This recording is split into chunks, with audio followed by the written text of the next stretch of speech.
le Seigneur, je vous salue au nom de notre Seigneur Jésus-Christ. Je rends grâce à Dieu de ce qu'il nous permette de nous retrouver encore ensemble autour de sa parole pour pouvoir nous encourager au travers de sa parole, trouver des raisons, de bonnes raisons de vivre, renouveler notre espérance en lui, solidifier notre foi et, comment dirais-je, avoir cette assurance qu'il est avec nous et aussi longtemps qu'il est avec nous, quels que soient les défis qui vont s'élever contre nous, nous irons toujours de victoire en victoire. Je rends grâce à Dieu pour cette opportunité de parler de lui, de parler de sa parole, et j'invite le Saint-Esprit à venir nous aider en cela, parce qu'il est celui qui détient les révélations de la parole. C'est lui qui nous éclaire, c'est lui qui nous parle, c'est lui qui nous conduit, c'est lui qui nous montre le chemin, c'est lui qui est celui qui est appelé près de nous pour nous exhorter, pour intercéder pour nous, pour nous encourager et nous faire passer du désespoir, du découragement à l'espoir, à l'espérance. La Bible dit ce verset très fort, Christ en toi, l'espérance de la gloire.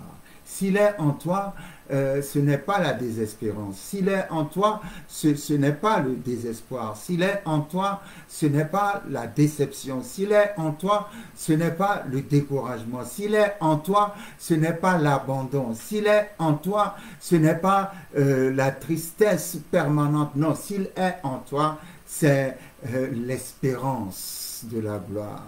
Christ en toi, l'espérance de la gloire. Je viens rappeler à quelqu'un ce matin, quel que soit le drame que tu traverses, quelle que soit la dureté des circonstances de ta vie, n'oublie pas que Christ est en toi. Et aussi longtemps que Christ est en toi, il y a toujours une espérance qui va se lever quelque part et qui va manifester sa gloire. Je déclare la gloire de Dieu dans ta situation. Le Dieu qui change le mal en bien.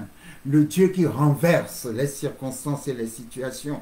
Le Dieu qui décrète d'une manière inattendue des choses nouvelles, des choses glorieuses. Que ce Dieu-là te visite. Le Dieu qui un jour a visité Joseph pendant qu'il était dans sa prison et que ce jour-là n'était pas différent des autres jours. Ce jour-là s'était levé comme chaque jour, s'est toujours levé dans sa vie. Mais ce jour-là, Dieu avait décrété un décret de grâce et de faveur sur sa vie.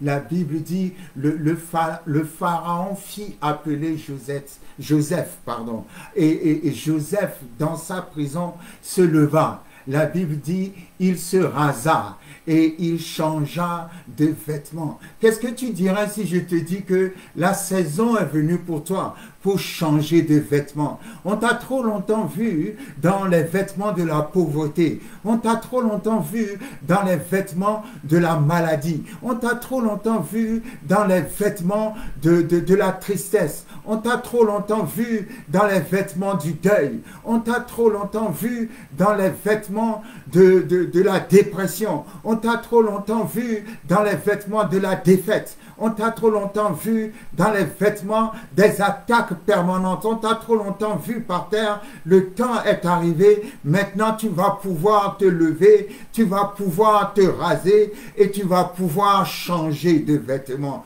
Dans la Bible dit, Joseph s'est rasé et a changé de vêtements. quand il a changé de vêtements, il est passé du vêtement de prisonnier au vêtement de premier ministre. Parce qu'il est rentré dans le palais du roi et le roi l'a établi. Le matin, il s'est levé prisonnier. Mais en moins de 24 heures, avant que le soleil ne se couche, il est devenu le dirigeant, le leader de l'Égypte. Ah, tu ne sais pas ce que Dieu peut faire en un seul jour. Tu ne sais pas ce que Dieu peut faire dans ta vie. Quelque part, tu te dis à certaines choses qui ne sont pas faites pour moi. Tu te dis à certaines choses qui ne viendront jamais à moi. Tu te dis à certaines choses, je ne suis pas fait pour ces choses-là. Mais le titre de mon exhortation aujourd'hui, pour encourager quelqu'un, c'est un titre qui est peut-être un peu long, mais j'aime ce titre que le Seigneur m'a donné. Je ne l'ai pas cherché, mais Dieu me l'a donné. Comment? Je ne l'ai pas cherché, mais Dieu me l'a donné. Ah, quelqu'un va expérimenter une gloire dans sa vie, un de ces jours, et il va se souvenir de la parole d'aujourd'hui. Le Dieu qui fait infiniment au-delà de ce que nous pensons et demandons va te visiter. Et tu vas dire, je ne l'ai pas cherché, mais Dieu me l'a donné. Oh, come on, je ne l'ai pas demandé, mais je l'ai quand même reçu. Je ne m'y attendais pas, mais Dieu m'a visité. Ah, Dieu m'a visité. Reshatakaya. Dieu m'a visité. Merci Seigneur.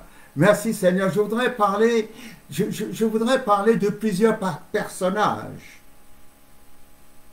Et essentiellement de Jacob, de Léa et de Rachel. Jacob est un des personnages, de mes personnages favoris dans la parole de Dieu. Parce que Jacob est l'image. Jacob nous représente. Pourquoi je dis cela? Parce qu'en Jacob, nous voyons l'image de l'homme charnel qui va passer à l'homme spirituel. En Jacob, nous voyons l'œuvre du Saint-Esprit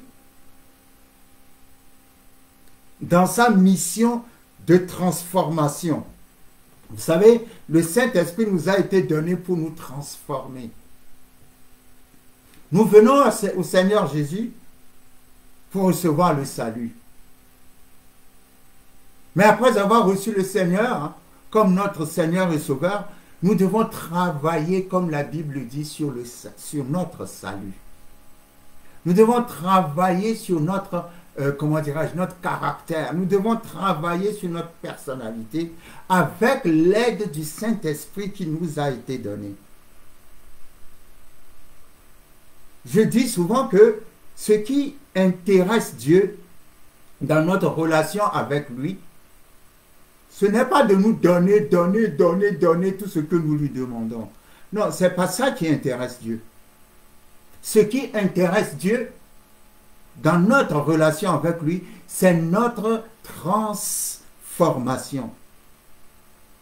C'est pour ça Jésus, lorsqu'il était sur la terre et qu'il appelait les disciples à le suivre, il disait: suis-moi et je ferai de toi.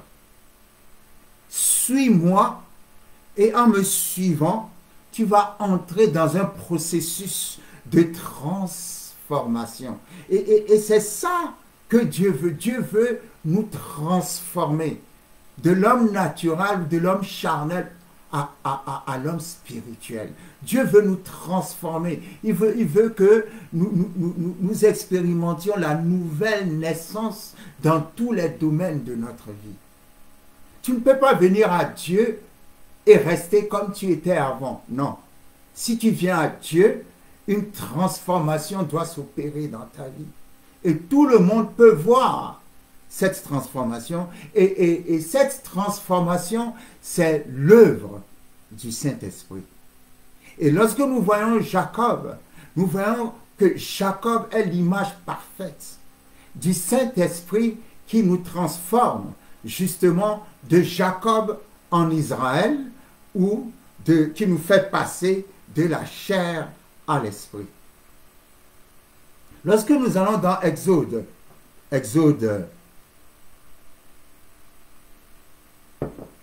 chapitre 3, à son verset 15, la Bible dit, Dieu dit encore à Moïse, tu parleras ainsi aux enfants d'Israël. L'Éternel, le Dieu de vos pères, le Dieu d'Abraham, le Dieu d'Isaac et le Dieu de Jacob m'envoie vers vous. Voilà mon nom pour l'éternité. Voilà mon nom de génération en génération. Dieu dit mon nom de génération en génération.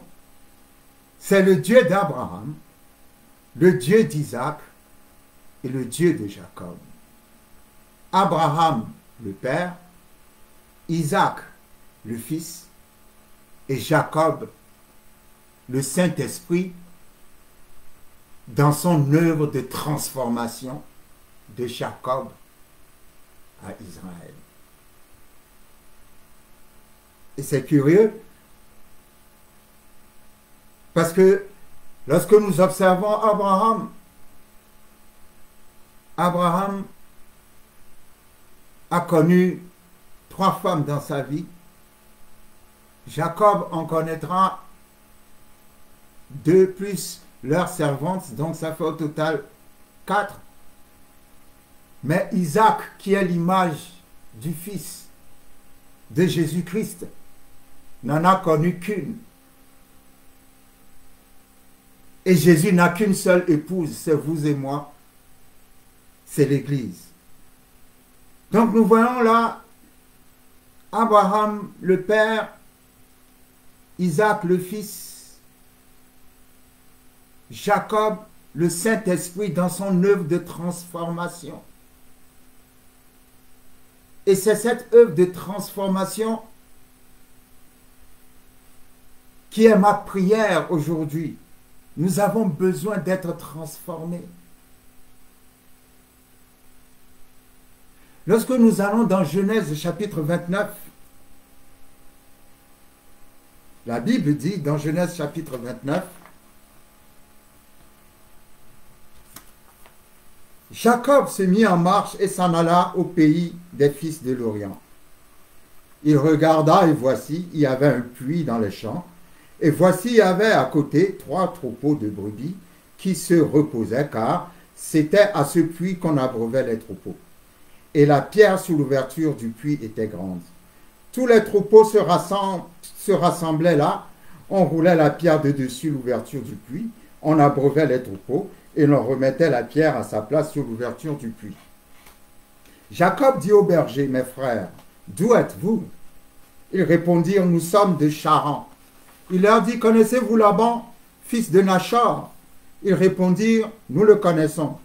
Il leur dit, est-il en bonne santé? Ils répondirent, il est en bonne santé, et voici Rachel, sa fille, qui vient avec le troupeau. Il dit, voici, il est encore grand jour, et il n'est pas temps de rassembler les troupeaux, abreuvez les troupeaux, puis allez et faites-les paître. Ils répondirent, nous ne le pouvons pas jusqu'à ce que tous les troupeaux soient rassemblés. C'est alors qu'on roule la pierre de dessus l'ouverture du puits et qu'on abreuve les brebis. Comme il leur parlait encore, survint Rachel avec le troupeau de son père, car elle était bergère. Lorsque Jacob vit Rachel, fille de Laban, frère de sa mère, et le troupeau de Laban, frère de sa mère, il s'approcha, roula la pierre de dessus l'ouverture du puits et abreuva le troupeau de Laban, frère de sa mère. Et Jacob baisa Rachel. Il éleva la voix et pleura. Jacob apprit à Rachel qu'il était parent de son père, qu'il était le fils de Rebecca. Et elle courut l'annoncer à son père. Dès que Laban eut entendu parler de Jacob, fils de sa sœur, il courut au-devant de lui, il l'embrassa et le baisa, et il le fit venir dans sa maison. Jacob raconta à Laban toutes ces choses. Et Laban lui dit, certainement tu es mon os et ma chair. Jacob demeura 1 mois chez Laban. Puis Laban dit à Jacob, parce que tu es mon parent, me serviras-tu pour rien? Dis-moi, quel sera ton salaire? Or Laban avait 2 filles. L'aînée s'appelait Léa et la cadette Rachel. Léa avait les yeux délicats, mais Rachel était belle de taille et belle de figure. Jacob aimait Rachel et dit, je te servirai 7 ans pour Rachel, pour ta fille cadette. Et Laban dit, j'aime mieux te la donner que de la donner à un autre homme. Reste chez moi. Ainsi, Jacob servit 7 années pour Rachel, et elles furent à ses yeux comme quelques jours, parce qu'il aimait Rachel. Ensuite, Jacob dit à Laban, donne-moi ma femme, car mon temps est accompli et j'irai vers elle. Laban réunit tous les gens du lieu et fit un festin. Le soir, il prit Léa, sa fille, et l'emmena vers Jacob, qui s'approcha d'elle. Et Laban donna pour servante à Léa, sa fille Zilpa, sa servante. Le lendemain matin, voilà que c'était Léa. Alors Jacob dit à Laban, « Qu'est-ce que tu m'as fait? N'est-ce pas pour Rachel que j'ai servi chez toi? Pourquoi m'as-tu trompé? » Laban dit, « Ce n'est pas la coutume dans ce lieu de donner la cadette avant l'aînée. Achève la semaine avec celle-ci et nous te donnerons aussi l'autre pour le service que tu feras encore chez moi pendant 7 nouvelles années. » Jacob fit ainsi, et il acheva la semaine avec Léa, puis Laban lui donna pour femme Rachel, sa fille, et Laban donna pour servante à Rachel, sa fille Bila, sa servante. Et Laban donna pour servante à Rachel, sa fille Bila, sa servante. Oui. Jacob alla alors vers Rachel, qu'il aimait plus que Léa, et il servit encore chez Laban pendant 7 nouvelles années. L'Éternel vit que Léa n'était pas aimée, et il la rendit féconde, tandis que Rachel était stérile. Léa devint enceinte et enfanta un fils, à qui il donna le nom de Ruben, car elle dit, l'Éternel a vu mon humiliation, et maintenant mon mari m'aimera. Alors, nous connaissons cette histoire parce que elle est tellement populaire, tellement célèbre, tellement connue. Jacob qui se retrouva marié à 2 sœurs.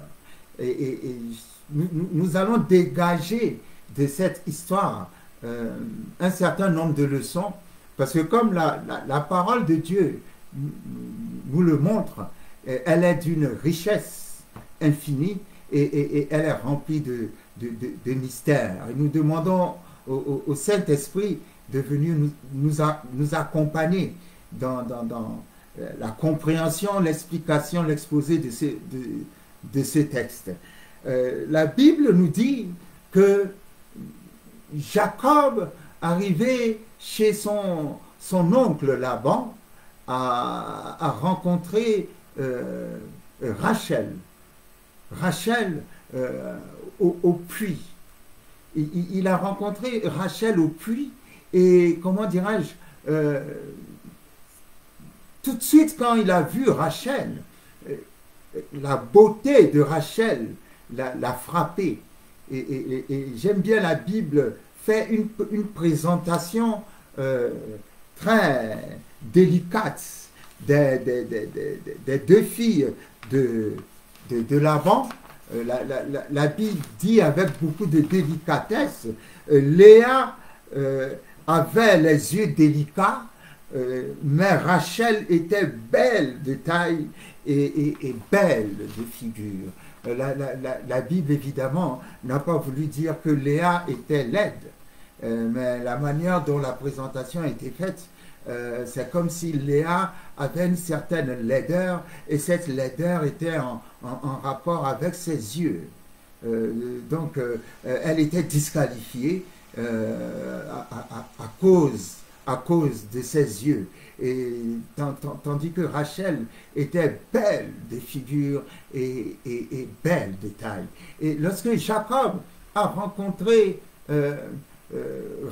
Rachel, son cœur s'est épris, a été, comment dirais-je, gagné automatiquement. Il est tombé amoureux fou de Rachel.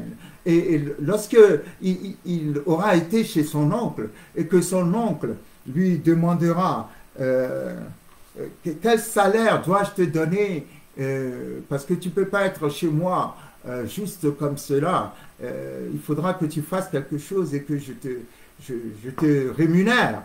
Et Jacob va dire, la Bible dit, Jacob va dire, donne-moi ta fille Rachel en mariage et je travaillerai pour toi pendant 7 années en échange. Je suis vraiment très étonné parce que c'est 7 ans de travail gratuit pour épouser Rachel.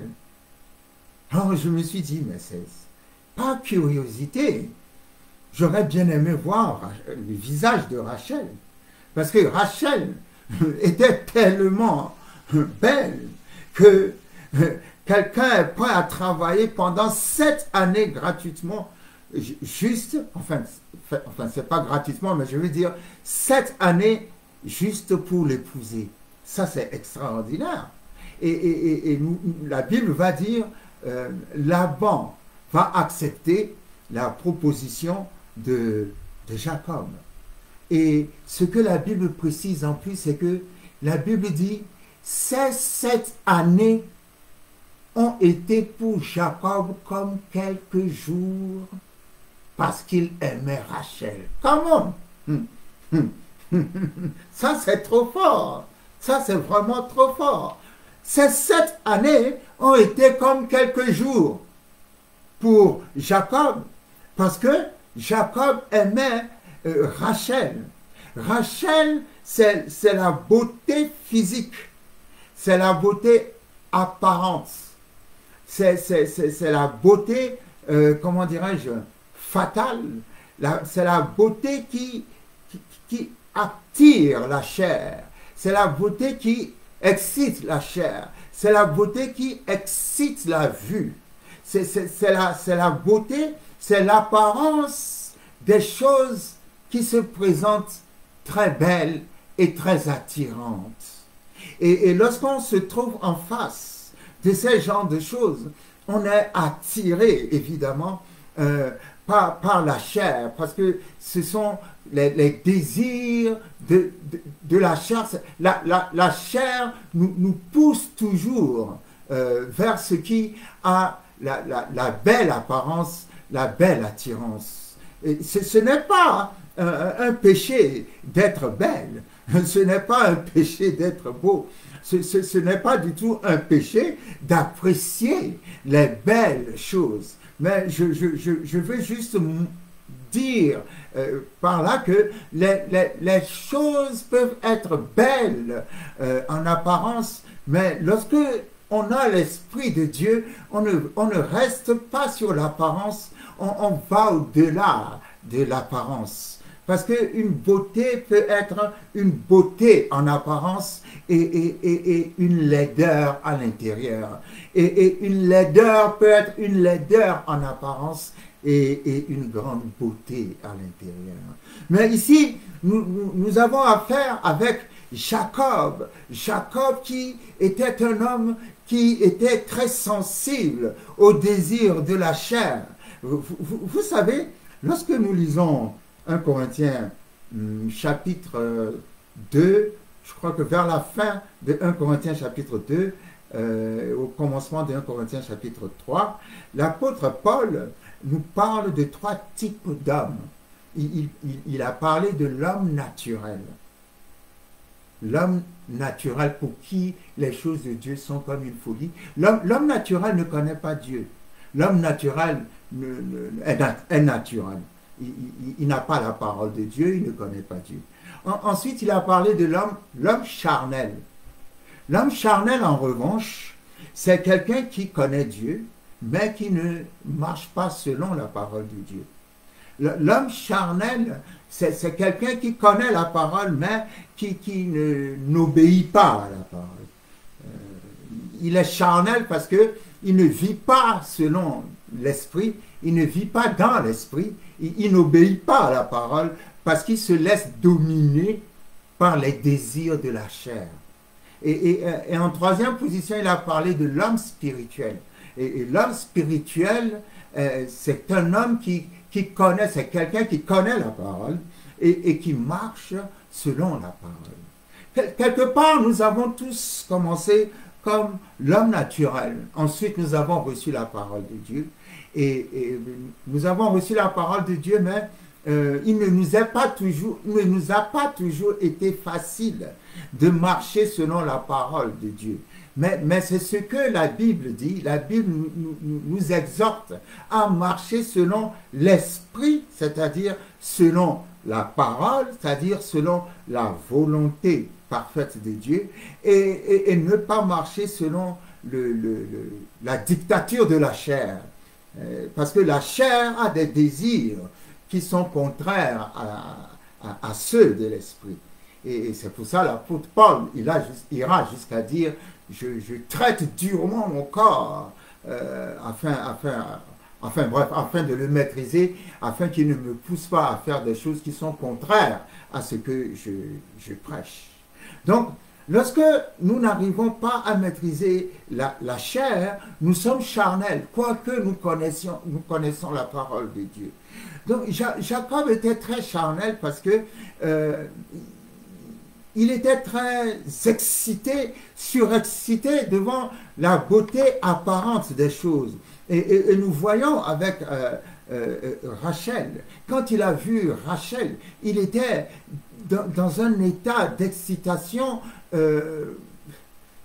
charnel, je dirais. C'est charnel parce que il n'a pas cherché à savoir est-ce que c'est la volonté de Dieu, est-ce que c'est la femme que tu as choisie pour moi, non. Il était victime de la beauté fatale, de la beauté de Rachel, au point que il propose de travailler 7 années pour pouvoir épouser Rachel. Et les 7 années, j'aime ça, ont été pour Jacob comme quelques jours. Come on! Jacob a dû être un très grand romantique. Si je dois faire attention aux termes que la Bible utilise en qualifiant son amour pour Rachel. Et voilà que 7 ans après, le temps est venu où Laban devrait donner Rachel en mariage à Jacob. Et la Bible va nous dire que ce n'était pas Rachel, c'était Léa. Mais il y a un mystère dans cette histoire. Et ce mystère est excitant. Le mystère, c'est que Jacob a passé la nuit avec Léa, mais il ne s'est pas rendu compte que c'était Léa. Il ne s'est rendu compte que c'était Léa qu'au petit matin. Et je trouve qu'il y a un mystère dans cela. Quelqu'un me dira que Léa était voilée. Mais je veux bien croire que lorsqu'on amena Léa à Jacob, elle était voilée. Mais je ne pense pas que Léa était voilée pendant la nuit alors qu'ils étaient ensemble dans le lit. Parce que je trouve bizarre que Jacob puisse dormir avec sa femme tout en voyant sa femme voilée. Non. Si Rachel était belle et qu'il a travaillé pendant 7 années pour Rachel, je suis sûr que la nuit, il aurait bien aimé enlever le voile pour voir le visage de Rachel. Donc, Dieu a aveuglé Jacob pendant la nuit. Il n'a pas vu pendant la nuit que c'était Léa. C'est seulement au petit matin qu'il a vu que c'était Léa. Il y a des choses mystérieuses que Dieu fait parfois. L'intelligence ne peut pas l'expliquer. La logique ne peut pas l'expliquer. Mais je suis en train de dire à quelqu'un ce matin que Dieu va voiler que Dieu va voiler quelqu'un auprès de qui tu vas avoir une grâce et une faveur extraordinaire. Et lorsque tu auras déjà passé, la personne va se dire, mais comment est-ce que j'ai fait pour te laisser passer? Mais ça sera déjà trop tard. C'est parce que l'Éternel l'aura voilé, parce que l'Éternel a décidé que c'est le temps de ta faveur. Oh, come on. C'est pour ça que le titre de mon message est « Je ne l'ai pas cherché, mais Dieu me l'a donné. » Parce que le mariage était programmé pour Rachel, mais le mariage était venu, oh, come on, chez Léa.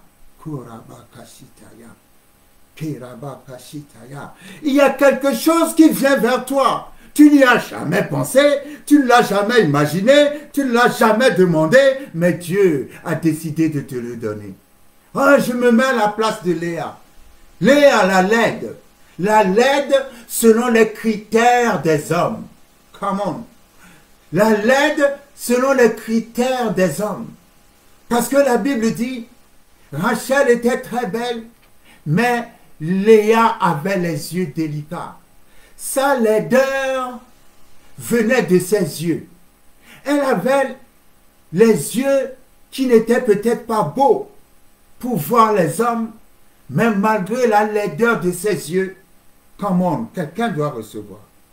Malgré la laideur de ses yeux, elle pouvait voir Dieu. Quelqu'un ne me suit pas. Oh, je dis quelqu'un ne me suit pas. Les yeux de Léa étaient délicats. Les yeux de Léa étaient laids.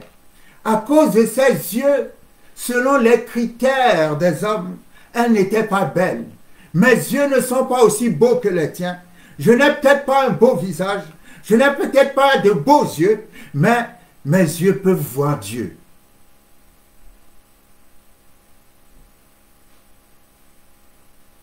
La laideur de Léa, selon le critère des hommes, faisait la faveur de Léa auprès de Dieu. Ce qui fait ta laideur auprès des hommes fera ta faveur. Oh, je ne sais pas à qui je parle ce matin. Je dis, ce qui fait ta laideur auprès des hommes fera ta faveur auprès de Dieu. Dieu va voiler quelqu'un et va te faire passer. Il va te faire passer parce que tu ne réponds pas aux critères des hommes, mais tu réponds aux critères de Dieu. Alors Dieu va faire que Jacob va passer la nuit avec Léa et il ne va s'en rendre compte. Oh, come on. Il ne va s'en rendre compte que le matin. Et il va dire à Laban, mais tu m'as trompé. Pourquoi m'as-tu trompé? J'ai travaillé pour Léa, mais je n'ai pas. J'ai travaillé pour Rachel, pardon, mais tu m'as donné Léa à la place. Pourquoi m'as-tu fait cela? Come on. Pourquoi m'as-tu fait cela? Et Laban va lui expliquer, selon notre coutume, selon notre tradition, on ne peut pas donner la cadette en mariage avant l'aîné. Donc, puisque Rachel est la cadette, nous sommes obligés de donner en mariage sa sœur aînée avant elle. Et maintenant, ce que tu vas faire, tu vas travailler encore 7 années supplémentaires pour pouvoir épouser Rachel. Nous allons te donner Rachel au bout d'une semaine, passe une semaine avec Léa et après nous allons te donner Rachel pour qui tu vas travailler encore 7 années. Et la Bible dit, Jacob aura passé au total 14 années à travailler pour Rachel. 14 années à travailler sans salaire pour Rachel. 14 années parce que Rachel était très belle. Elle était belle de figure et elle était belle de taille. Ça, c'est extraordinaire. Parce que 14 années, dans la vie d'un être humain, c'est beaucoup. C'est beaucoup. Il y a un problème de jugement de valeur.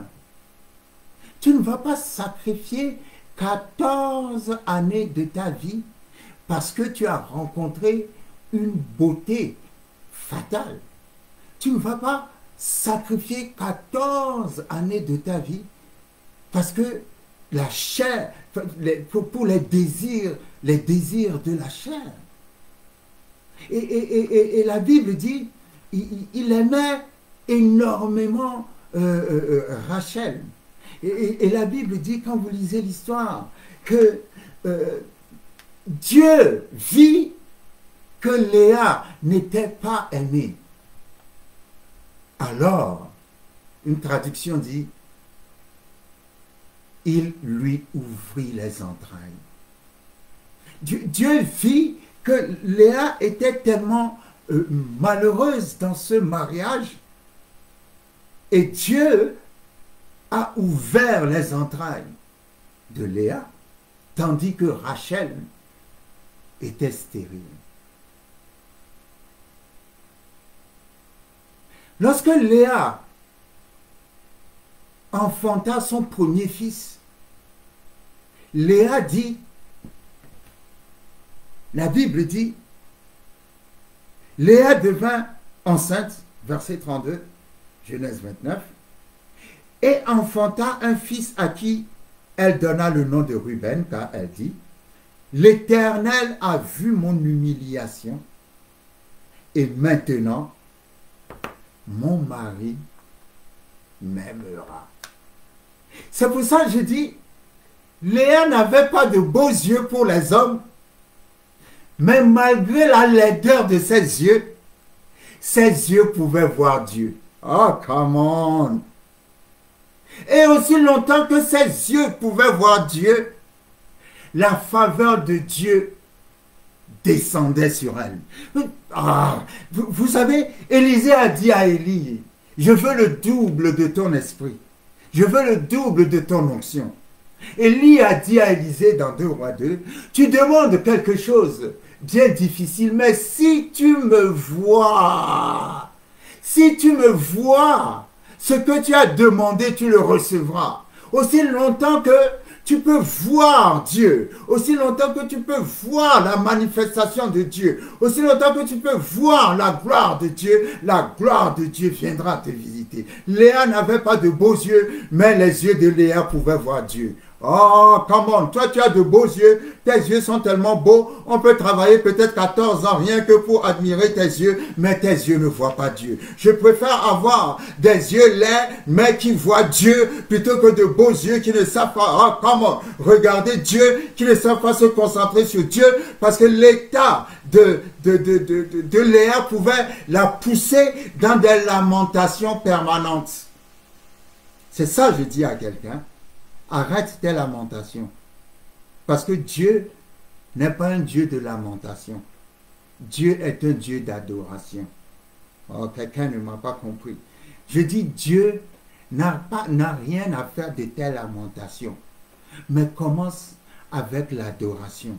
Et tu vas voir que Dieu va t'écouter. Dieu a dit, rappelle-moi ma parole et plaidons ensemble. Il n'a pas dit, viens pour pleurnicher dans mes oreilles, pleurnicher, te lamenter. Oh Seigneur, pourquoi m'as-tu abandonné? Pourquoi tu m'as mis dans ce mariage, Seigneur? Non, non, non, non, non, non, non. Léa ne se plaignait pas. Come on. Léa ne se plaignait pas. Léa a dû se dire, ah ben je n'étais pas qualifié je n'étais pas qualifié pour le mariage, mais Dieu me l'a quand même donné. Je n'étais pas qualifié pour telle chose, mais Dieu me l'a quand même donné. Donc je ne vais pas me plaindre devant Dieu. Oui, c'est difficile. Oui, mon mari ne m'aime pas, mais ce n'est pas un problème pour moi. Dieu m'aime. Parce que Dieu m'aime, il m'a donné un mari. Et maintenant que je viens d'enfanter un fils à mon mari m'aimera. Come on. Come on. Come on. Come on. Come on. Si tu passes ton temps à pleurer, tu récolteras des pleurs. Si tu passes ton temps à te lamenter, tu récolteras des lamentations. Mais si tu passes ton temps à adorer, si tu passes ton temps à confesser la gloire de Dieu, si tu passes ton temps à rendre grâce à Dieu, alors Dieu manifestera sa gloire dans ta vie. Léa a dit, je viens juste d'enfanter un fils à mon mari et je déclare que mon mari m'aimera. Quelqu'un répète après moi, mon mari m'aimera ou ma femme m'aimera. Oh, j'aime ça. J'aime ça. Je ne l'ai pas cherché, mais Dieu me l'a donné. Come on. Je ne vais pas me plaindre. Parce que Dieu me l'a donné, j'élève le nom de Dieu. Parce que Dieu me l'a donné, mon mari finira par m'aimer dans le nom puissant de Jésus. Vous savez, les gens qui souvent ne sont pas qualifiés selon les critères des hommes sont toujours des gens qui font preuve d'une grande humilité. Ils savent rendre grâce à Dieu.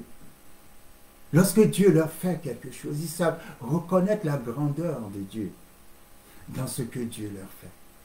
Léa avait son cœur tourné vers Dieu. Et c'est ça qui faisait la beauté de Léa. La beauté de Léa n'était pas physique, mais la beauté de Léa était intérieure.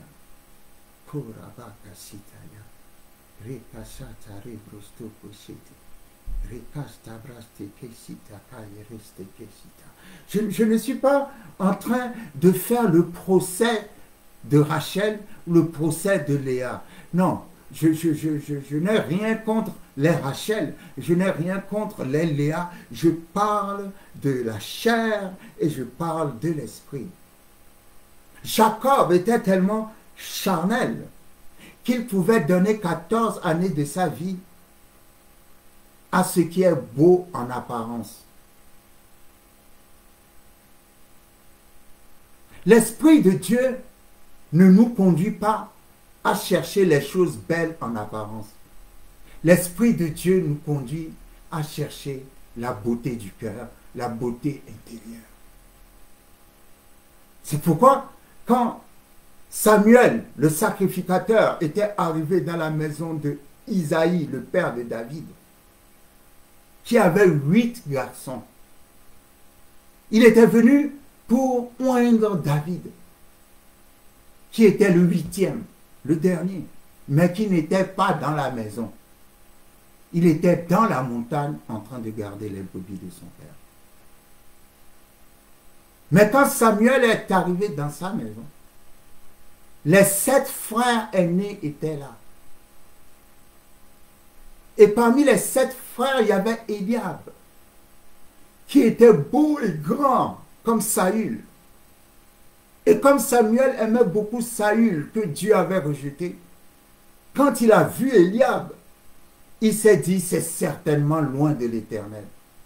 Et l'Éternel lui a dit, ne regarde pas en apparence, ne regarde pas sa taille, ne regarde pas sa beauté, c'est justement celui que j'ai rejeté. Et on a fait passer les 7 garçons devant Samuel. L'Éternel n'en a approuvé aucun. Et Samuel était obligé de demander à Isaïe, n'as-tu pas un autre fils? Ah, come on! Ce jour-là, au sein de sa propre famille, tout le monde a oublié David. Pourquoi tout le monde a oublié David? Parce que personne ne considérait David. À leurs yeux, David n'était pas digne d'être un pour devenir roi. Ils l'ont oublié. Mais Dieu ne l'a pas oublié. Samuel a dit, allez me le chercher. Et la Bible dit, il était arrivé, il était tout petit. Il sentait l'odeur des animaux. Et l'Esprit de Dieu a dit à Samuel, c'est lui. Est-ce que je peux prendre ces 2 mots pour déclarer sur ta vie?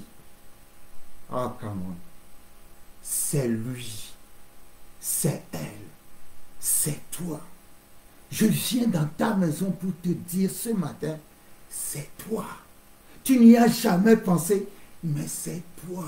Dieu a choisi ta laideur pour te donner sa faveur. Ah, quelqu'un n'a qu'à recevoir. Je dis, Dieu a choisi ta laideur selon le critère des hommes pour te donner sa faveur selon le critère de Dieu. Et on a versé l'huile sur la tête de David.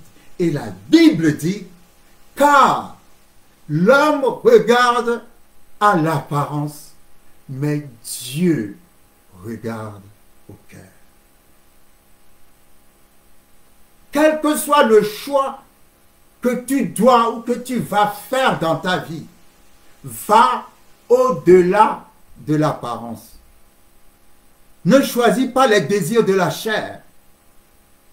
Parce que Jacob était tellement, comment dirais-je, victime de la chair. Il était tellement excité, tellement... il n'a pas la capacité de maîtriser la chair. Nous pouvons maîtriser notre chair. Comment pouvons-nous maîtriser notre chair? Parce que le Saint-Esprit est en nous. Le Saint-Esprit nous aide à maîtriser les désirs de la chair. Ça ne veut pas dire, c'est un péché d'apprécier ce qui est beau. Mais va au-delà de ce que tu vois. Car nous ne marchons pas par la vue, mais nous marchons par la foi. Tu peux voir quelque chose qui, dans l'apparence, je ne dis pas, je fais attention, je ne dis pas que Rachel était mauvaise en elle. Non, non, non, non, pas du tout. Ce n'est pas ce que je veux dire. Je fais juste une comparaison entre le choix de la chair et le choix de l'esprit. Et c'est un manque de sagesse. Vous savez, quand vous marchez par la chair coûte cher. Tiens, je n'aime pas, j'aime bien ça. La chair coûte cher. La chair coûte très cher.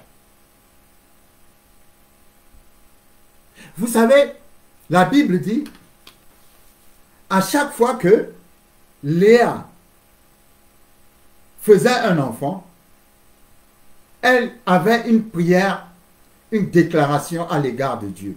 La Bible dit, verset 33, elle devint encore enceinte et enfanta un fils et elle dit, l'Éternel a entendu que je n'étais pas aimée et il m'a aussi accordé celui-ci. Et elle lui donna le nom de Siméon.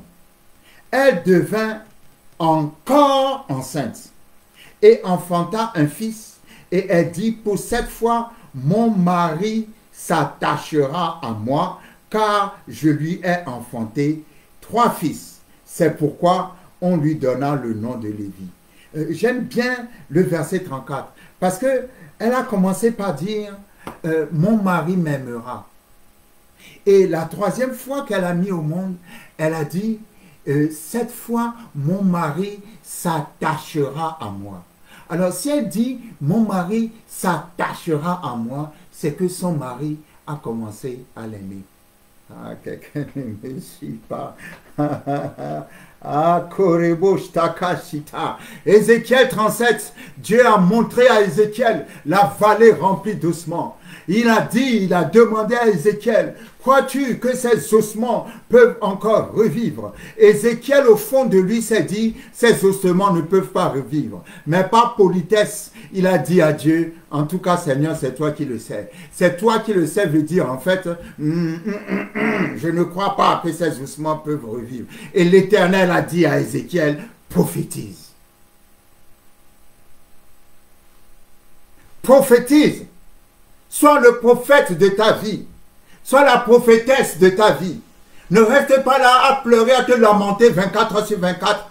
Lève-toi dans cette situation et déclare. Déclare des paroles de foi. Déclare des paroles de vie. Léa n'était pas aimée. Mais quand elle a commencé à avoir des enfants, elle a commencé à déclarer, mon mari m'aimera. Mon mari m'aimera. Mon mari m'aimera. Et après, elle est passée de la déclaration que son mari l'aimera à son mari s'attachera à elle. Parce que son mari avait déjà commencé à l'aimer. Et la Bible dit, elle devint encore enceinte. Lorsque Dieu fait de grandes choses dans ta vie et que tu lui rends grâce, il le fait encore. Oh, quelqu'un ne me suit pas. Lorsque Dieu fait une grande chose dans ta vie et que tu ne restes pas ingrat, mais que tu sais lui rendre grâce, il le fait encore. Ma Bible dit, elle devint encore enceinte, verset 35, et enfanta un fils. Et elle dit, cette fois, je louerai l'Éternel. C'est pourquoi elle lui donna le nom de Judas. Et elle cessa d'enfanter. Elle est passée des lamentations, je veux dire des lamentations, non, pas de lamentations, elle est passée de la tristesse d'être rejetée par son mari à la confession.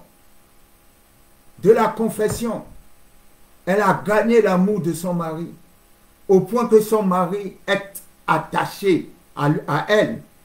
Et de l'attachement, elle est passée à la louange. Tu passeras à la louange. Tu vas louer l'Éternel. Et tu diras comme Léa, je ne l'ai pas cherché, mais Dieu me l'a donné.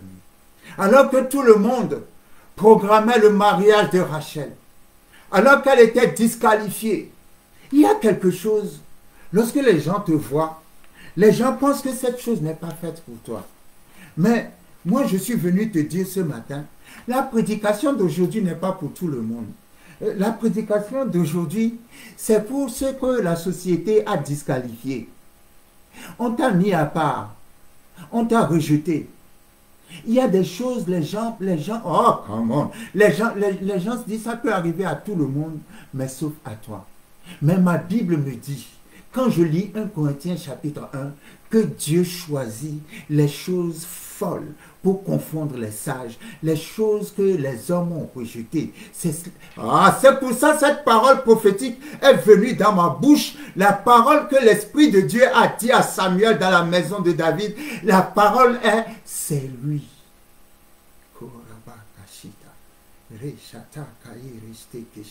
Juste reçois ce matin que Dieu te dit, c'est toi. Je suis venu vers toi alors que tu ne me l'as pas demandé. Je suis venu vers toi alors que tu ne m'as pas appelé. Je suis venu vers toi alors que tu ne t'es pas plaint, mais parce que j'ai choisi j'ai choisi de t'accorder ma faveur, car j'ai vu tout ce que les hommes te font en cachette. J'ai vu la manière dont on te maltraite. Mais je veux juste montrer aux hommes que c'est moi qui t'ai choisi. C'est moi qui t'ai créé. C'est moi qui ai tracé ta destinée. C'est moi qui vais t'élever. C'est moi qui vais te sortir de cette honte, qui vais te sortir de cette humiliation. Léa n'a jamais pensé au mariage. Parce que quand il voyait sa laideur, elle devait se dire, le mariage n'est pas fait pour moi. Mais la Bible dit, alors, quand s'apprêtait à marier Rachel, Dieu a voilé Jacob et lui a donné Léa.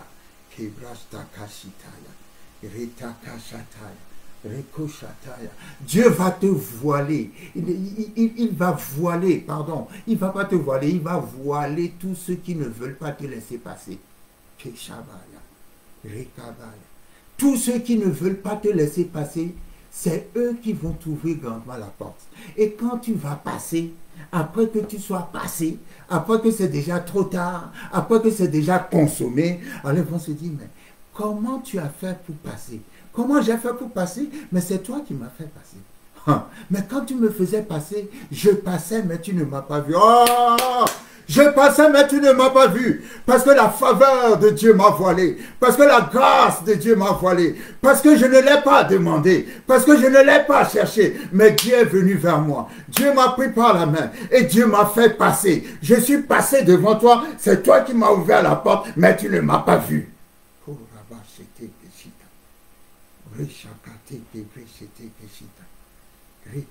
Je déclare dans la situation de quelqu'un. Je déclare dans la circonstance de quelqu'un. Je déclare dans la vie de quelqu'un. Il y a des frontières que tu n'as pas pu passer. Frontières spirituelles, frontières financières, même frontières physiques. Mais je suis venu te dire, tu vas passer. Tu vas passer.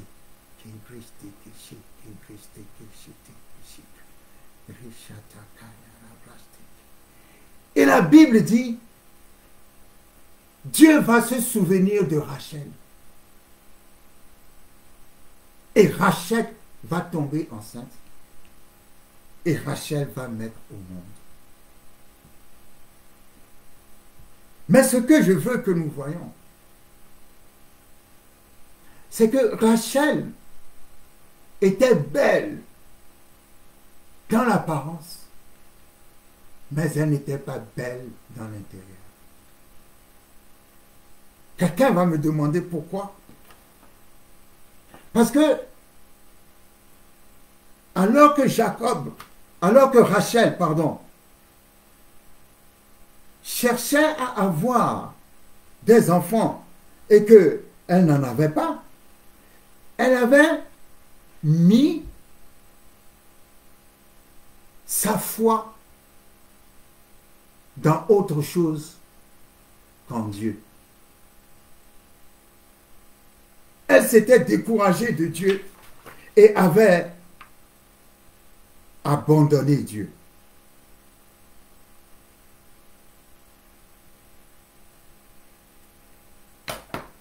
Et c'est pour ça que je dis que sa beauté était apparente, mais sa beauté n'était pas intérieure. Lorsque le temps viendra pour que Jacob quitte la maison de Laban, il va quitter, évidemment, avec Léa, Rachel, leurs servantes et les enfants. La Bible dit, lorsque nous lisons Genèse 31, tandis que Laban était allé tondre ses brebis, Rachel déroba les téraphins de son père. C'est quoi les téraphins? C'était des statuettes que Laban adorait. Laban n'adorait pas Dieu. Laban adorait des dieux. C'était un idolâtre qui adorait des statuettes. Et ce que je crois, c'est que Rachel, ayant espéré, ne voyant pas que Dieu pouvait lui donner des enfants, a mis sa foi dans les statuettes de son père. C'est pour ça que je dis, avec Dieu, il faut être patient. Je ne sais pas à qui je parle. Mais avec Dieu, il faut être patient. Parce que si tu n'es pas patient, tu vas donner le dos à Dieu. Ne donne pas le dos à Dieu. Parce que Dieu est toujours fidèle.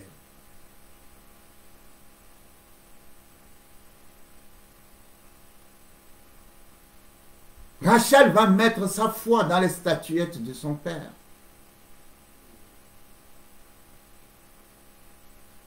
Et la Bible dit, Jacob trompa Laban, l'araméen, en ne l'avertissant pas de sa fuite. Il s'enfuit avec tout ce qui lui appartenait. Il se leva, traversa le fleuve et se dirigea vers la montagne de Galaad. Le troisième jour, on annonça à Laban que Jacob s'était enfui. Il prit avec lui ses frères, le poursuivit 7 journées de marche et l'atteignit à la montagne de Galaad. Mais Dieu apparut la nuit en songe à Laban, l'araméen, et lui dit, garde-toi de parler à Jacob ni en bien ni en mal. Laban atteignit donc Jacob. Jacob avait dressé sa tente sur la montagne. Laban dressa aussi la sienne avec ses frères sur la montagne de Galaad. Alors Laban dit à Jacob, qu'as-tu fait? Pourquoi m'as-tu trompé et emmènes-tu mes filles comme des captives par l'épée? Pourquoi as-tu pris la fuite en cachette? M'as-tu trompé et ne m'as-tu point averti? Je t'aurais laissé partir au milieu des réjouissances et des chants au son du tambourin et de la harpe. Tu ne m'as pas permis d'embrasser mes fils et mes filles. C'est en insensé que tu as agi. Ma main est assez forte pour vous faire du mal, mais le Dieu de votre père m'a dit hier, garde-toi de parler à Jacob ni en bien ni en mal. Maintenant que tu es parti, parce que tu languissais après la maison de ton père, pourquoi as-tu dérobé mes dieux? Jacob répondit et dit à Laban, j'avais de la crainte à la pensée que tu m'enlèveras peut-être tes filles, mais périsse celui auprès duquel tu trouveras tes dieux. En présence de nos frères, examine ce qui t'appartient chez moi et prends-le. Jacob ne savait pas que Rachel les eût dérobés. Laban entra dans la tente de Jacob, dans la tente de Léa, dans la tente des deux servantes, et il ne trouva rien. Il sortit de la tente de Léa et entra dans la tente de Rachel. Rachel avait pris les téraphins, les avait mis sous le bas du chameau et s'était assise dessus. Laban fouilla toute la tente et ne trouva rien. Voyez, Rachel avait changé d'adoration. Il n'adorait plus le Dieu d'Israël, elle n'adorait plus le Dieu d'Israël. Elle adorait les statuettes de son père. Et pourtant, le Dieu d'Israël lui donnera un fils, Joseph. Joseph, qui, nous connaissons l'histoire de Joseph, deviendra premier ministre plus tard en Égypte, qui sera le second du roi d'Égypte. Joseph, qui fera venir sa famille en Égypte, et c'est de cette famille que Israël deviendra une nation parce que Dieu va les multiplier. Ce Joseph était dans le ventre de Rachel. Rachel a mis au monde Joseph, mais elle continuait de mettre sa foi dans les téraphins de son père. Et lorsque Laban a accusé Jacob en disant « Tu as volé mes statuettes », Laban a eu une parole malheureuse. Il a dit « Périsse la personne auprès de qui tu trouveras tes téraphins. » Mais il ne savait pas que la personne qui avait pris les téraphins, c'était sa femme Rachel. Et cette parole a frappé Rachel, parce que quand Rachel, Genèse 35, allait accoucher de Benjamin, la Bible dit, elle mourut dans la douleur et dans la souffrance. La parole que Jacob avait déclarée l'a frappée, parce que c'était elle qui avait pris les téraphins de son père. C'est pour cela que quelque part, je dis, ce qui est beau, brillant et attirant n'est pas toujours aussi beau, brillant et attirant à l'intérieur. Tout ce qui est beau, brillant et attirant à l'extérieur n'est pas toujours beau, brillant et attirant à l'intérieur. Jacob ne pouvait pas se maîtriser devant la beauté de Rachel. La beauté, au total, Jacob aura vécu 20 ans chez Laban. Alors sur 20 ans, il a travaillé 14 années gratuitement, juste pour la beauté de Rachel. Maintenant, il restait 6 années. Et lorsque nous lisons l'histoire de Jacob, nous savons que son oncle, son beau-père Laban, l'a beaucoup exploité et a diminué son salaire 10 fois. Il faut lire Genèse 30 et 31. Donc, 14 années de travail gratuit, il te reste 6 années. Sur ces 6 années-là, on a encore diminué ton salaire 10 fois. Donc, finalement, sur les 20 années, je ne sais pas combien d'années il a fallu à Jacob pour se relever, mais je rends grâce à Dieu. Parce que Jacob avait la bénédiction d'Abraham sur lui. Jacob avait la bénédiction d'Isaac sur lui. Alors, malgré que sa vie a été aussi dure, Dieu l'a relevé surnaturellement, en sorte qu'il était devenu plus riche que son employeur, qui est son patron, qui est son oncle, qui est son beau-père. Et ça, quand je lis cela quelque part, ça me réconforte. Parce que Quelqu'un a gâché 14 années de sa vie pour s'investir dans quelque chose qui ne va rien lui rapporter. Parce que cette personne n'a suivi que les désirs de la chair. Mais par la grâce et la miséricorde de Dieu. Parce que tu reviens à Dieu, Dieu est capable de te faire rattraper 14 années. J'ai un message pour les gens qui ont beaucoup perdu d'années dans leur vie. Quand vous prenez le cas de Jacob, Jacob a travaillé 14 années pour épouser Rachel, qui a fini par abandonner sa foi en Dieu et qui, après avoir abandonné sa foi en Dieu, est morte très jeune. Ça veut dire quoi? Que la chair coûte très cher et nous donne des choses qui ne durent pas. Je ne sais pas à qui je parle ce matin. La chair coûte très cher et nous donne des choses qui ne durent pas.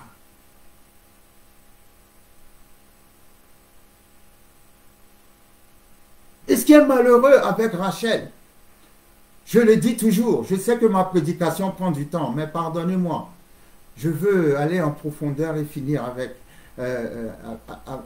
ce message.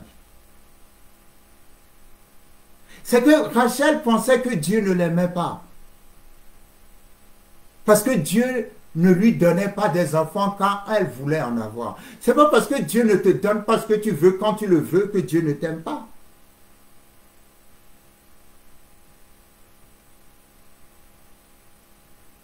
Zacharie et Élisabeth, pendant toute leur jeunesse, avaient prié pour avoir un enfant. Mais Dieu ne leur a pas donné. Dieu ne leur a pas donné.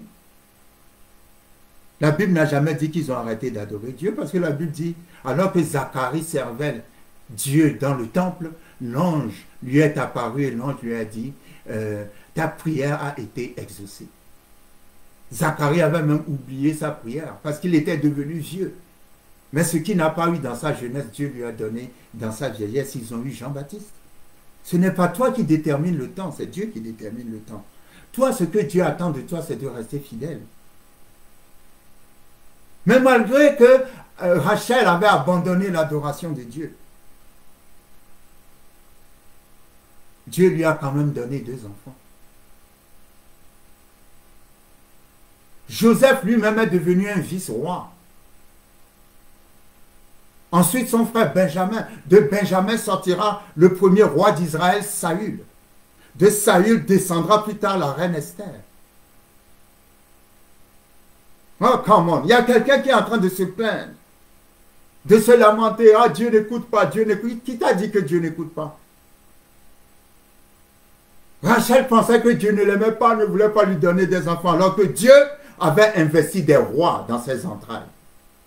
Reba Kashita. Ne te laisse pas tromper par le diable, tu n'es pas stérile. Tu as des rois et des reines dans tes entrailles. Je le déclare au nom puissant de Jésus-Christ de Nazareth.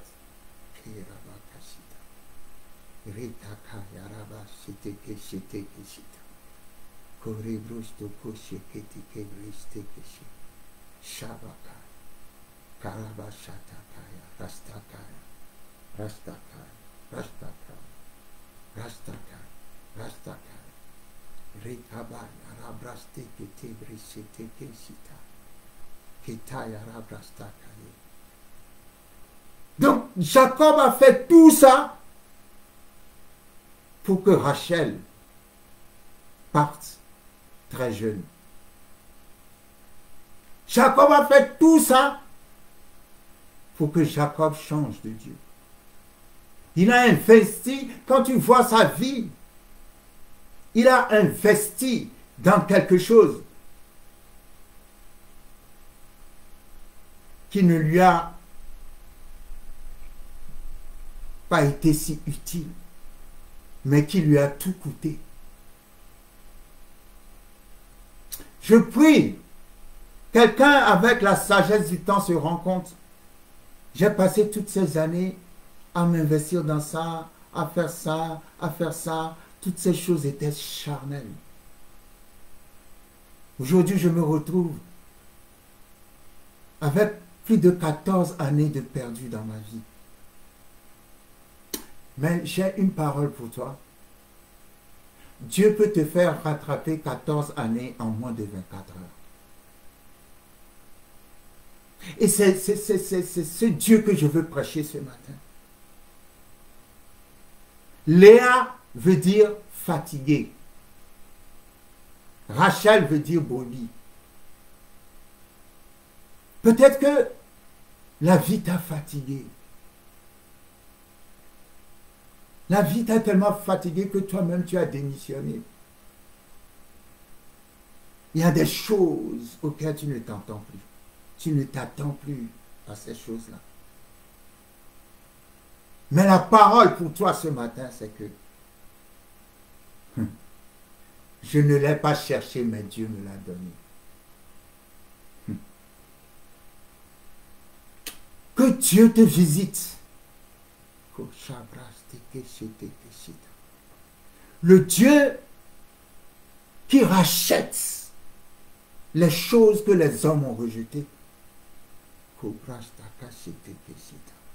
Le Dieu dont Anne a parlé en disant, il relève le malheureux et l'indigent de la poussière pour les faire asseoir à la table des grands.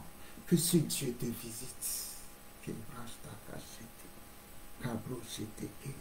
Le Dieu qui a fait que David a envoyé Chiba dans le désert pour dire à Méphibosheth, qui était paralysé, pauvre, squelettique, rejeté, viens manger à la table du roi.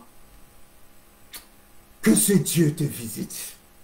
Le Dieu qui a envoyé un message à Joseph dans sa prison, que le Pharaon a besoin de toi. Que ce Dieu vienne dans ta prison ce matin. Dans le nom puissant de Jésus-Christ de Nazareth. Le Dieu qui a empêché le roi Assuérus de dormir cette nuit. Parce que Aman avait programmé de pendre Mardochée. Et que le roi ne pouvait pas dormir. Et le roi s'est souvenu que Mardochée lui a fait du bien. Et a choisi Aman pour l'honorer. Que ce Dieu te visite ce matin. Le Dieu qui s'est souvenu de Anne, qui s'est souvenu d'Élisabeth, qui s'est souvenu de Rebecca, qui s'est souvenu de Sarah, le Dieu qui s'est souvenu de toutes les femmes enceintes, que ce Dieu, de toutes les femmes stériles, pardon, que ce Dieu te visite ce matin. Le Dieu qui a, qui a visité Obed-Édom. Je ne l'ai pas demandé, mais il me l'a donné. Obed-Édom était à la maison. David est parti chercher l'arche de l'Éternel pour l'amener à Jérusalem. Arrivé au niveau de la maison d'Obed-Édom, Uza a touché l'arche qui tombait. Et Dieu l'a frappé, il est tombé raide mort. David a eu peur. Et David a dit, je vais prendre une pause. Je ne vais pas emmener l'arche à Jérusalem. Trouvez-moi une maison où on va déposer l'arche de l'Éternel. Et Obed-Édom était à la maison. Et on est venu frapper à sa porte. Lorsqu'il a ouvert la porte, voici la gloire de Dieu, l'arche de l'alliance. Voici le roi d'Israël. Ce jour-là, il a reçu le roi et il a reçu le roi des rois. Parce que l'arche de l'alliance était une représentation de la gloire de Dieu, de Christ dans l'Ancien Testament. Et le roi lui a dit, peux-tu juste garder l'arche de l'Éternel pour un temps? Ah, je ne l'ai pas demandé. Comment? Mais Dieu me l'a donné. Ce n'est pas la peine que tu me jalouses. C'est pas la peine que tu m'envies. C'est pas la peine de me maudire. C'est pas la peine d'être fâché contre moi parce que je ne l'ai pas demandé. C'est Dieu qui me l'a donné. La Bible dit, l'arche de l'Éternel a passé 3 mois dans la maison de Obed-Édom. Et toute la maison d'Obed-Édom a été bénie. La maison d'Obed-Édom a été tellement bénie que lorsque David a entendu cela, il est venu pour chercher l'arche et l'emmener à Jérusalem. Mais la maison d'Obed-Édom a été tellement bénie que Obed-Édom a pris toute sa maison pour suivre l'arche de l'Éternel à Jérusalem et pour devenir les portiers de l'arche de l'Éternel.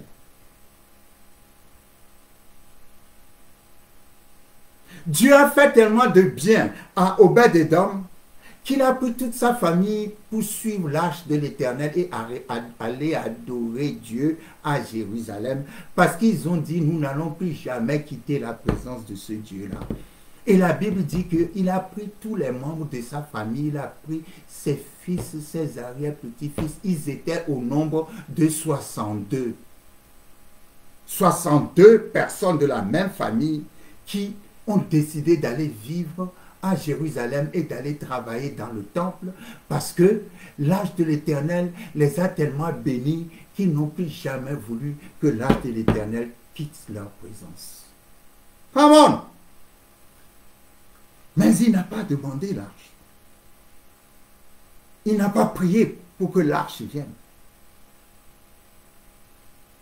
Mais quelque part, sa laideur, selon le critère des hommes, a fait sa faveur selon le critère de Dieu.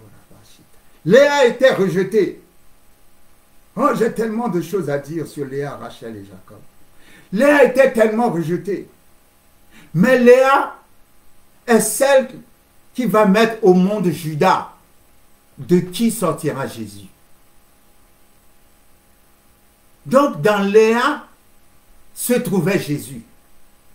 Dans Léa se trouvait Lévi, de qui sortiront plus tard les Lévites. Mais Léa avait les yeux délicats. Come on! Ses yeux étaient délicats, mais ses yeux pouvaient voir Dieu. Et jamais elle n'a arrêté de voir Dieu. Malgré que son mari ne l'a pas aimée, elle a prié, elle a confessé, elle a prié, elle a confessé jusqu'à ce que son mari s'attache à elle. Son mari s'est attaché à elle et elle est passée de l'amour de son mari, elle est passée à l'attachement de son mari. De l'attachement de son mari, elle est passée à la louange de Dieu. Tu passeras à la louange de Dieu. Je vois une louange qui vient dans ta bouche. Dieu va mettre des chants nouveaux dans ta bouche. Ça sera des chants de succès. Ça sera des chants de victoire. Ça sera des chants dans lesquels tu diras, je ne l'ai pas cherché, mais Dieu me l'a donné. Je ne l'ai pas cherché, mais Dieu me l'a donné. Je ne l'ai pas cherché, mais Dieu me l'a donné. Parce que Dieu a un plan merveilleux pour toi. Malgré tout ce qui se passe, malgré tout ce qui s'est passé dans ta vie, Dieu a un plan merveilleux pour toi. Et je vais conclure. Je vais conclure parce que, comment dirais-je, Léa n'était pas aimée. Léa n'était pas aimée, mais il a eu la victoire. Parce qu'elle a su prophétiser sur sa vie. Tu es le premier prophète de ta vie. Tu es la première prophétesse de ta vie. Dieu a dit à Ézéchiel, prophétise.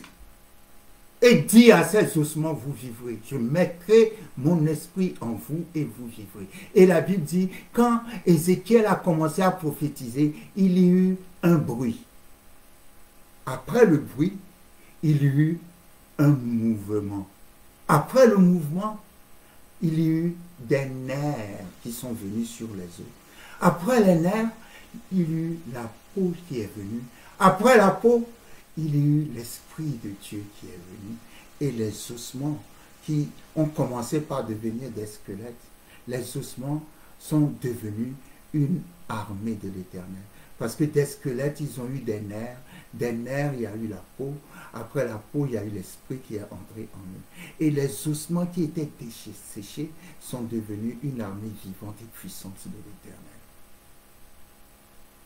Et toute cette résurrection s'est opérée à cause d'un seul mot. Prophétise. Léa a tellement déclaré, confessé, prophétisé sur son mariage. Et Jacob, qui entre-temps est devenu Israël, parce qu'il fera une rencontre où il va lutter avec un homme. Et il dira à cet homme, je ne te laisserai pas partir si tu ne me bénis pas. Genèse 31 ou 32, si je ne me trompe. Et la Bible dit, cet homme va lui demander, quel est ton nom? Et il va dire Jacob. Et cet homme va lui dire, tu ne seras plus charnel. Maintenant, tu t'appelleras Israël. Tu passes de la chair à l'esprit. Come on. Jacob est passé de la chair à l'esprit. Et parce qu'il est passé de la chair à l'esprit, il apprendra à juger les choses non plus selon l'apparence. Parce que la Bible dit, Jacob va apprendre à aimer Léa. Et Jacob va tellement aimer Léa que lorsque nous lisons Genèse chapitre 49, du verset 29 à 33, je termine par là, puis il leur donna cet ordre. Je vais être recueilli auprès de mon peuple. C'est Jacob qui parle. Enterrez-moi avec mes pères dans la caverne qui est au champ d'Éphron, le Hétien, dans la caverne du champ de Macpéla, vis-à-vis de Mamré, dans le pays de Canaan. C'est le champ qu'Abraham a acheté d'Éphron, le Hétien, comme propriété sépulcrale. Là, on a enterré Abraham et Sarah, sa femme. Là, on a enterré Isaac et Rebecca, sa femme. Et là, j'ai enterré Léa. Très touchant. Quand il est passé de la chair à l'esprit, il a appris à apprécier, il a vu la beauté de Léa. Il a appris à apprécier les choses selon le cœur, selon leur intérieur et non selon leur apparence. Et il a aimé Léa. Et il s'était attaché à Léa. Et la Bible dit, quand il allait mourir, il a dit, si je meurs, il faut m'enterrer à côté de Léa. Ah, merci Seigneur. Merci Seigneur pour Léa. Merci pour quelqu'un qui est comme Léa. Tu es le Dieu de Rachel, mais tu es aussi le Dieu de Léa. Le Dieu de ceux qui savent garder leurs yeux sur toi, Seigneur. Le Dieu de ceux que le monde a rejetés, mais que toi tu as choisi, Seigneur. Le Dieu qui élève celui qu'on a mis dans l'humiliation, Seigneur. La Bible dit, Léa n'était pas aimée. Et Dieu a ouvert ses entrailles. Ah, que Dieu ouvre tes entrailles. Que Dieu ouvre les entrailles de quelqu'un ce matin. Dans le nom puissant de Jésus. Ah, tu ne l'as pas cherché, mais tu vas le trouver. Dieu va te visiter avec ce à quoi tu n'as jamais pensé. Dieu va te visiter avec ce que tu n'as jamais demandé. Dans le nom puissant de Jésus, je prie qu'il y ait une onction de faveur. Je prie qu'il y ait une grâce spéciale qui te touche ce matin. Je prie dans le nom puissant de Jésus-Christ que la main de Dieu te touche ce matin. Au nom de Jésus-Christ de Nazareth, tout ce que tu ne crois pas qui a été fait pour toi, c'est ce qui va venir vers toi. C'est ce qui viendra dans ta maison. Prépare-toi, prépare-toi. Prépare-toi, prépare-toi. Dieu dit à quelqu'un de se préparer. Parce que je vais ouvrir une porte qui est trop grande pour toi. Je vais te donner une ouverture qui va te dépasser. Je vais enlever tes limites et je vais t'élargir à l'extrême. Prépare-toi, prépare-toi. Prépare-toi, prépare-toi. Parce que ce que tu n'as jamais vu dans ta famille, tu vas le voir. Ce que tu n'as jamais vu dans ton village, tu vas le voir. Ce que tu n'as jamais vu dans ta nation, ça va t'arriver. Il y a quelqu'un qui ne me croit pas. Mais ce n'est pas un problème pour moi parce que tu vas me croire quand ça va t'arriver bientôt. Oui, ça va t'arriver. Il y aura une visitation. La visitation de l'Éternel dans la situation de quelqu'un. Le Dieu de Léa. Le Dieu de Léa. Le Dieu de Léa. Le Dieu de Léa. Le Dieu de Léa. Le Dieu de Léa. Le Dieu de Léa, le Dieu qui cache les grandes choses dans les petits endroits. Koshabre kesheteke, resta kaye reshita kaya, rekeste kebreste keshe, kebreshete keshe. Que Dieu vous bénisse ce matin. Que ce Dieu vous visite ce matin. Que tout ce à quoi vous n'avez pas pensé entre dans vos maisons ce matin. Toute bonne chose, toute bonne grâce. Que toute bonne grâce descende du ciel. Dans le nom puissant de Jésus. Seigneur, merci. Merci pour ton pain, merci pour ton corps. Alors que nous mangeons le corps de Christ, je déclare, dans le nom puissant de Jésus-Christ de Nazareth, la visitation surnaturelle de Dieu dans ta vie. La visitation surnaturelle de Dieu dans ta maison. La visitation surnaturelle de Dieu dans tes affaires. Merci Seigneur pour ton sang. La Bible dit nous l'avons vaincu par le sang. Seigneur, au travers de ton corps et de ton sang, nous déclarons la victoire sur l'ennemi. Nous déclarons, Seigneur, l'élargissement. Nous déclarons la faveur. Nous déclarons la grâce. Nous déclarons les ouvertures. Nous déclarons dans le nom puissant de Jésus que ta force qui relève nous relève. Que ta force qui restaure nous restaure. Au nom puissant de Jésus-Christ de Nazareth. Amen.